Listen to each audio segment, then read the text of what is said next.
इराण आणि इस्रायल युद्धामुळे देशभर एलपीजी गॅसचा तुटवडा निर्माण झाला असून नागरिकांना मोठ्या अडचणींना सामोरे जावे लागत आहे। शहरापासून ते ग्रामीण भागापर्यंत गॅस सिलेंडरसाठी लोकांचे लांबच्या लांब रांगा लागलेल्या चित्र पाहायला मिळत आहे। मात्र सीमा भागातील बेळगाव जिल्ह्यात परिस्थिती काहीशी वेगळी दिसून येत आहे। इथे अनेक गावांमध्ये गॅस टंचाईची तीव्रता कमी जाणवत आहे।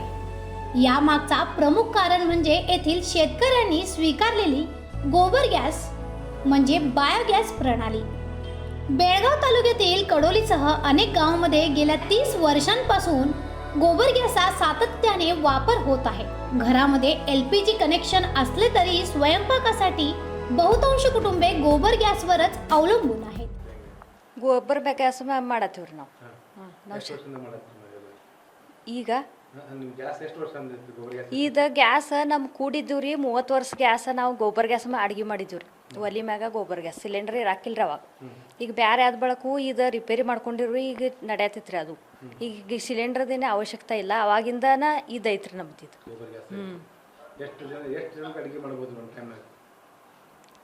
ಈಗ ರೀ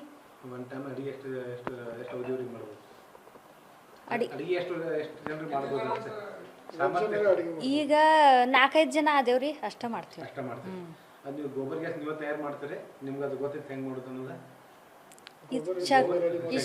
ಶಗನ ಕಲ್ಸೋದ್ರಿ, ಮತ್ತೆ ಅದು ರೆಡಿ ಹಾಕಿತ್ತಿರಲ್ಲ। ದಿವಸ ಎಷ್ಟು ಬುಟ್ಟಿ ಮಾಡ್ತೀರಿ? ಒಂದ ಬುಟ್ಟಿರಿ, ಒಂದು ಬುಟ್ಟಿ ಸಾಕಾಗ್ತದೆ? ಸಾಕಾಗ್ತದೆ। ಮುಂಜಾನೆ ಸಂಜೆ ಮಟ್ಟ ಏನೆಲ್ಲ ಮಾಡ್ತೀರಿ ಅದ್ರ ಮ್ಯಾಗ ಅಡಿಗೆ? ಗೋಬರ್ ಗ್ಯಾಸ್ ಮ್ಯಾಗ ಅಡಿಗೆ ಅನ್ನ ಸಾರು ಪಲ್ಯ ಮತ್ತು ರೊಟ್ಟಿ ಎಲ್ಲ ಮಾಡ್ತೀವಿ। ಈಗ ಅದು ಹೆಚ್ಚು ಉಳಿತಂದ್ರೆ ಜಳಕಕ್ಕೆ ನೀರು ಅದ್ರ ಮ್ಯಾಗ ತಗೋತೀವಿ, ಅದ್ರ ಮ್ಯಾಗ ಕಾಯಿಸ್ತೀವಿ। ಈಗ ಭಾಳಷ್ಟು ಮನ್ಯಾಗ ಗೋಬರ್ ಗ್ಯಾಸ್ಗಳು ಅದಾವ, ಖರೆ ಬಂದ್ ಬಿದ್ದಾವ, ನಿಮ್ಮಲ್ಲಿ ಚಾಲೂ ಐತೆ। ಈಗ ಹೊಳ್ಳೆಲ್ಲ ಅದನ್ನ ಸ್ಟಾರ್ಟ್ ಮಾಡಕತ್ತಾರೆ, ಮಂದಿ ಗ್ಯಾಸ್ ಕೊರತೆ ಆಗಿದ್ದರಿಂದ ಅದು ಸ್ಟಾರ್ಟ್ ಮಾಡ್ಬೇಕ್ರಿ ಅವರು ಗೋಬರ್ ಗ್ಯಾಸ್ಗಳು। ಹಿಂಗೆ ಅನ್ನೋದ್ರಿ ನಂದು। ಏನು ಅನುಕೂಲ ಆಗೈತೆ ನಮ್ಗೆ ಗೋಬರ್ ಗ್ಯಾಸ್ ಮಾಡೋದು?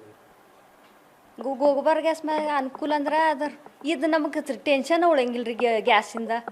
ಇದ್ರ ಮ್ಯಾಗ ಟೆನ್ಷನ್ ಇದಾಗೋಂಗಿಲ್ರಿ, ರೊಕ್ಕನೂ ಉಳಿತಾಯ ಆಕೈತಿ, ನಮಗೆ ಲಂಬರ್ ಹಚ್ಚಕ್ಕೂ ಎಳೆ ಸಿಗೋಂಗಿಲ್ಲ। ಇದು ಒಂದು ಬುಟ್ಟಿ ಶಗನ ಕಲ್ಸಿರ 4-5 ಮಂದಿದ ಅಡುಗೆ ಹೆಂಗೋ ಆಗ್ತೈತಿ। ಮನೆಗೆ ಏನದಾವ್ರಿ ಹೈನುಗಾರಿಕೆ ಅಂದ್ರೆ ಎಮ್ಮೆಗಳು ಎಷ್ಟು ಅದಾವ್ರಿ?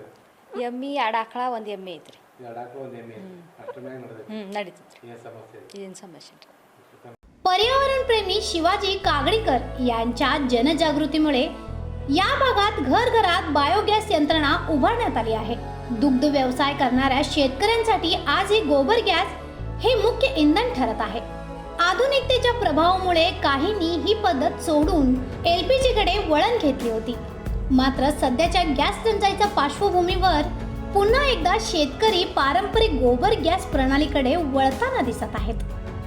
गॅस टंचाईच्या काळात बेळगावातील शेतकरी स्वावलंबना आदर्श निर्माण करत आहेत।